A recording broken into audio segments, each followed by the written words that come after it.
Alright, magandang hapon na ho sa lahat natin ng mga viewers Luzon, Visayas at Mindanao all over the world. Welcome naman sa ating panibagong video, panibagong reaction, mga ka-action, mga kakampeng. Eto, sosopalpalin lang ho natin ito si Dado. Talagang wala ho ito kadala-dala si Dado.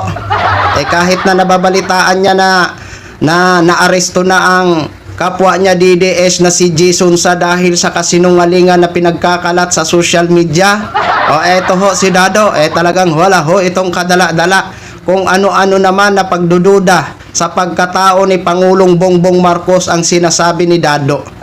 Eto mga ka-action, panoorin ho muna natin ito.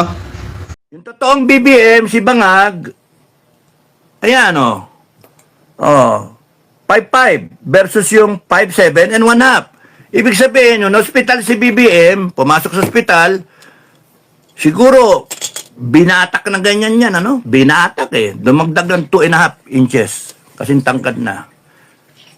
Isa yon, yung tenga, earlobe, hindi mo maano Iba yung tenga Yung tindig, yung bata, banat yung balat ng isa yung isa hindi Yung isa, matanda na Yun yung original. Kaya kitang-kita yun yung mukha nung Bangag. Di ba? Sila rin nag-release niyan. Tingnan nyo ngayon. Ibig sabihin, in-stem cell siya. Nag-collagen. Sandamakal yung sinaksak na collagen. Kuminis yung mukha, nawala yung mga kulbot dito. Bakit tinakalan ng double? Ano nangyari dun sa original? Ano nangyari dun sa BBM Bangag? Bakit may OO1 ngayon? Double O1. Mas matangkad, mas makinis, mas bata, mas malakas. Mas okay yung tindig ba? Tapos yung tenga. Yung boses. NBI, sabi ko nga kanina, imbestigahan nyo yung boses. Pagdikitin nyo. I-analyze din nyo yung boses ng original BBM 2022 hanggang 2025 kamo. Dada! Wala ka na bang ibang kwento, Dada? Kung hindi naman ang mukha naman at ang height naman ni PBBM ang pinagdidiskitahan mo, Dada. Ay grabe talaga ho ito si Dada. Wala nang ibang mauspatan kung hindi naman ang mukha naman at height ni PBBM. Diyos ko po, Dado, napaka common sense naman, Dado. Alam mo, Dado, sabihin ko sa'yo, tumatanda kang paorong. Sa totoo lang. Ito kasi yung picture, ayan yung picture na pinagdududahan niya, mga ka-action.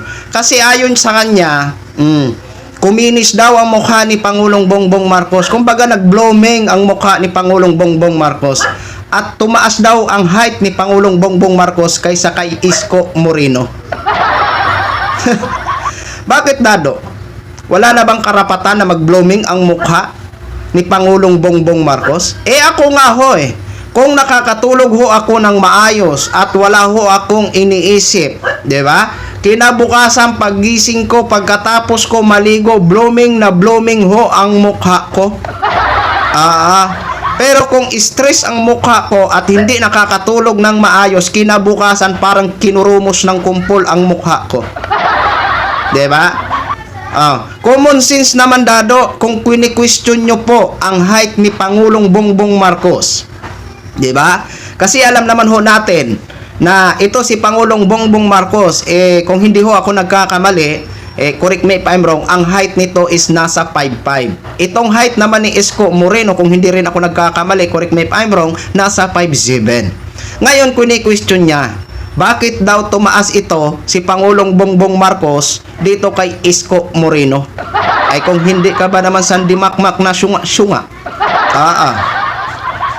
Malay ho natin, kung ang pinatungan ni PBBM is mas mataas kaysa kay Isko Moreno, di ba?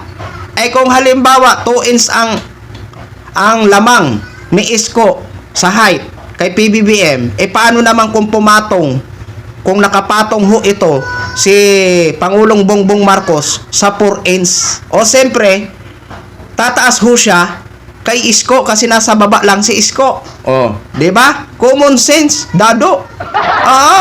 Wag naman masyadong wag naman masyadong mapaghalata na syunga-syunga. 'Di ba? Natural lang ho sa tao, no? Na minsan blooming sa camera. O ikaw nga, Dado, magpicture ka nga tapos gamitin mong filter mo. O 'di ba blooming ka? 'Di ba? Ngayon, sasabihin mo pa sinaksakan ng collagen ba 'yon?